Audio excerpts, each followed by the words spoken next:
ಇದೇನ್ ಗುರು ಒಳಗಡೆ ಹೋಗಿ ಹೊರಗಡೆ ಏನು ಕಾಣಲ್ಲ ಅಂದ್ರು ಆದ್ರೆ ಎಲ್ಲ ಕಾಣ್ತಾ ಇದೆ.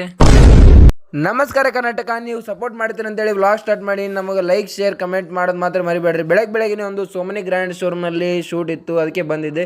ಇಲ್ಲಿ ಇದೇನಂತೇಳಿ ಗೊತ್ತಾಗಲಿಲ್ಲ. ಇದ್ರ ಒಳಗೆ ಹೋದ್ರೆ ಹೊರಗಡೆ ಏನು ಕಾಣಲ್ಲ ಅಂದರು, ಆದರೆ ಎಲ್ಲ ಕಾಣ್ತಾ ಇತ್ತು. ಒಳಗಡೆ ಲೈಟ್ ಇರ್ಬೇಕಂದ್ರು. ಇದಕ್ಕೆ ಏನಂತಾರಂತೇಳಿ ಕಮೆಂಟ್ ಮಾಡಿರಿ. ಹಂಗೆ ಬಂದು ಶೂಟ್ ಮುಗಿಸ್ಕೊಂಡು ಪೆಟ್ರೋಲ್ ಹಾಕ್ಸ್ಕೊಂಡ್ವಿ. ಹಂಗೆ ಹೋಗ್ಬೇಕಾದ್ರೆ SLV ಹೋಟೆಲ್ ಕಂಡಿತ್ತು. ಹಂಗೆ ನೋಡ್ಕೊಂತ ಮನೆಗೆ ಹೋದ್ವಿ. ಮನೆಗೆ ಹೋಗೋದ್ರಲ್ಲಿ ಮಾಂತೇಶ್ ಬಂದಿದ್ದ, ಆತನ ಜೊತೆ ಸೀದಾ ಬ್ಯಾಂಕಿಗೆ ಹೋದ್ವಿ. ಯಾಕಂದರೆ ಬ್ಯಾಂಕ್ನಲ್ಲಿ ಸ್ವಲ್ಪ ವರ್ಕ್ ಇತ್ತು. ಬ್ಯಾಂಕ್ನ ಹೋಗೋದ್ರಲ್ಲಿ ಅವರು ಜೆರಾಕ್ಸ್ ಮಾಡ್ಕೊಂಬ ಅಂದರು. ಹೋಗಿ ಜೆರಾಕ್ಸ್ ಮಾಡ್ಕೊಂಡ್ವಿ. ಹೋಗಿ ಕೊಡೋದ್ರಲ್ಲಿ ಮತ್ತೆ ನಾಳೆಗೆ ಬಾ ಅಂತಂದ್ರು. ಅದಕ್ಕೆ ಸೀದಾ ಬೈಕ್ ತೊಗೊಂಡು ಸೀದಾ ಸೋಡಾ ಪಾಯಿಂಟಿಗೆ ಬಂದ್ವಿ. ಯಾಕಂದ್ರೆ ಒಂದು ಪ್ರಮೋಷನ್ ವಿಡಿಯೋ ಮಾಡಿದ್ವಿ, ಮಸ್ತ್ ಬಂದದ ಅಂತೇಳಿ ಸೋಡಾ ಕುಡಿಸಿದ. ಹಂಗೆ ಸೈಜ್ ಸೂಪರ್ ಬಜಾರ್ ನೋಡ್ಕೊಂಡು ಹೊಂಟಿದ್ವಿ. ನಮ್ಮ ಬಾಸ್ ಆಂಜನೇಯ ನೋಡ್ಕೊಂಡು ಜೈ ಶ್ರೀರಾಮ್ ಅಂತೇಳಿ ಸೀದಾ ಮನೆಗೆ ಬಂದ್ವಿ.